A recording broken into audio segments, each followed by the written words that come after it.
Hi guys, ArchieLuxury channel. And today guys, I gotta tell you something. I gotta tell you,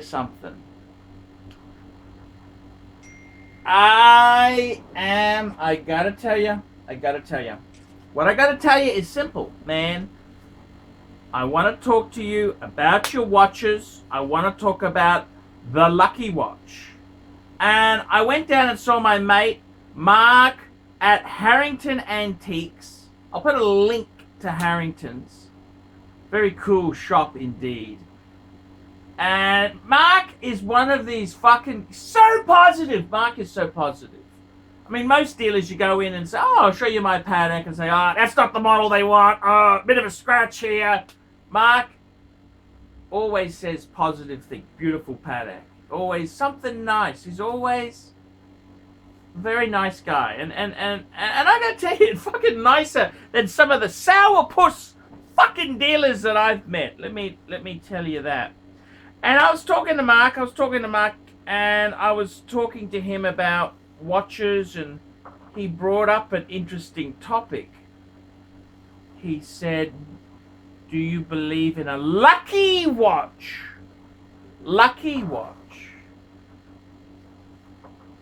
And what he's sort of saying is, have you ever had a lucky watch?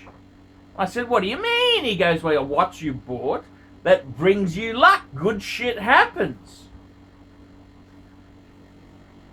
And that's an interesting thing. It's very interesting. Interesting indeed there.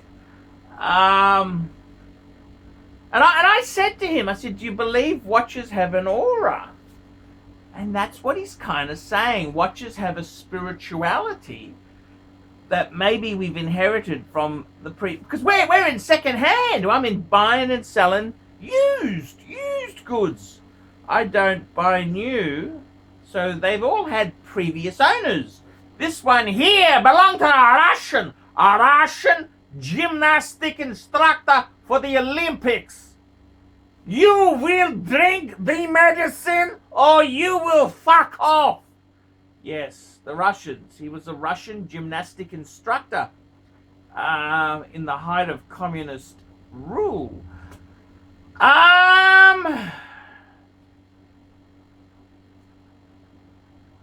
It's got my grandma fetish. Older women suddenly look much more attractive when I wear this watch. I gotta tell you, it's interesting. Do you have a watch that has an aura? Has it brought luck to you? And I said, well, it depends on how you look at it. Say, for example, you got a product, you got a watch, and then you're nearly hit by a bus. You'd say, fuck, is that good luck or bad luck? If you were nearly hit, so you didn't die, I mean, maybe it brought you good luck, it stopped you dying. And it always depends on, is the glass half full or is it half empty? The lucky watch. The lucky watch. And I gotta be honest with you, you have to be so careful when you buy second-hand goods. You've got to be careful. What were the previous owners like? And it's interesting because honestly, I'm a bit of a skeptic. Yes, I am a skeptic. But I've had incidences where I've had some weird shit happen. I bought this watch. It was a Rolex Datejust 16220. That's a steel Datejust Jubilee with a fluted steel bezel, engine-turned steel bezel. The guy died on the golf course. Anyhow, I wore this watch and I wanted to take up golf. Now, I never actually did it, but it's kind of the aura to the watch. Other times, I've had other watches that have given me different energies, I will tell you. I've been very lucky with the ladies when I wore the bluesy. The bluesy I had, that brought a lot of luck with the ladies.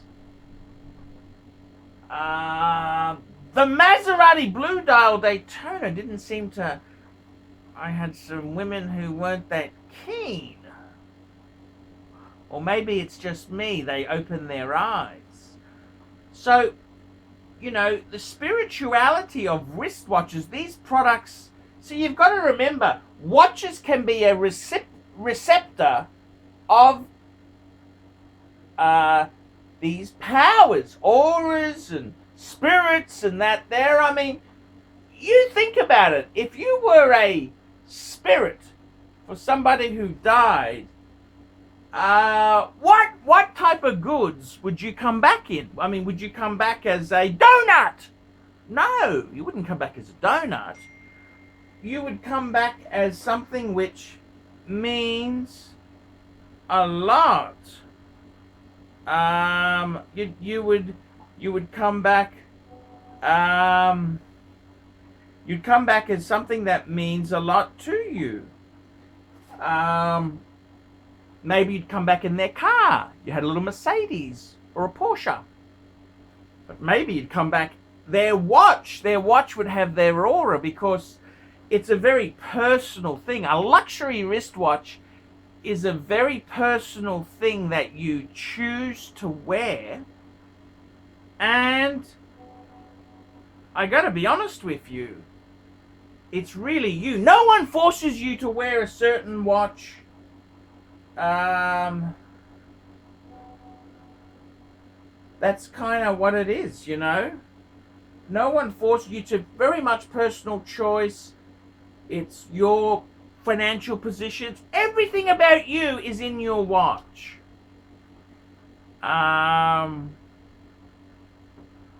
It's kind of, well, what else do we have? You have maybe a ring, but it's your watch, because we're watch people. That's our hobby, is wristwatches. And I remember sexuality-wise, my fucking two-tone Submariner, I had women pick me up at the airport. This beautiful woman was flirting with me. Fuck, she was gorgeous. And I got rid of the subby. I got rid of it. Don't worry. I didn't even tell my lady friend about it. I didn't even want to cause trouble. I just got rid of it. Gave it to Cove. Get me out of this fucking thing. I couldn't handle,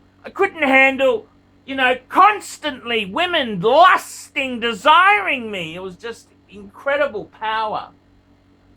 But I gotta tell you honestly, many of the Patek Philippe's, they are normally for a, they're normally what you'd have at the end of life. So they're quite often owned by elderly people, in the latest stage of life. It takes that damn long to have the free funds, to have the money to buy one. And I gotta be honest with you, I kind of think you don't realize the supernatural powers that can be there. And I look after my watches. I love my watches. I love them. I get them serviced at Patek. Nice strap, factory original strap, or a very classy strap. And that's kind of a very important thing. The auras, the powers, the auras. What watches have had big auras with me? That's very interesting.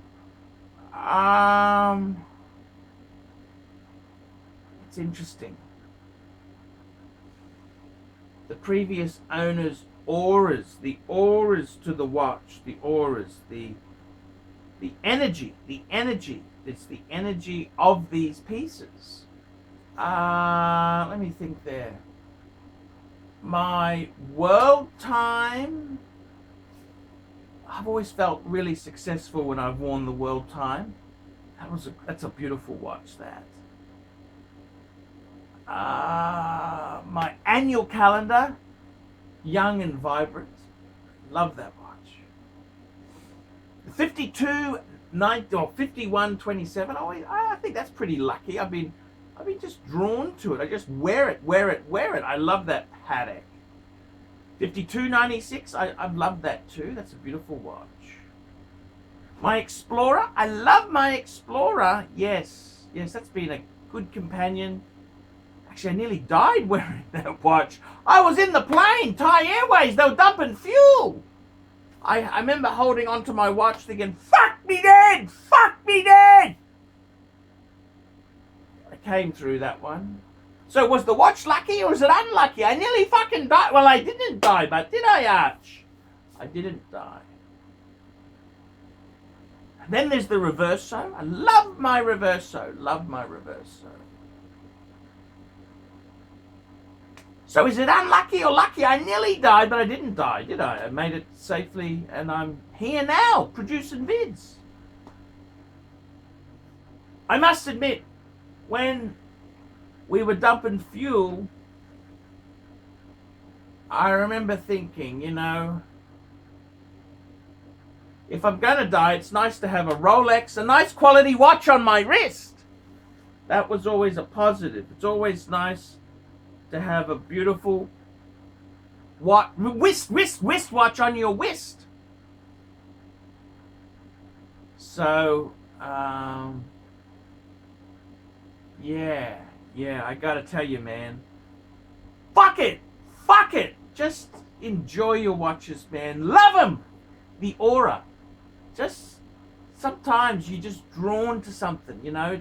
Sometimes it brings you good luck, can get you bad luck. It can try and do the good thing. I think if you're good to the material goods, I honestly believe if you're good to the material goods, there's no spirits that can really be bad to you. You know, if you're good to them, you look after them and don't abuse them and care for them, I think the other owner who owned them before in the spirit world would see that and give you brownie points.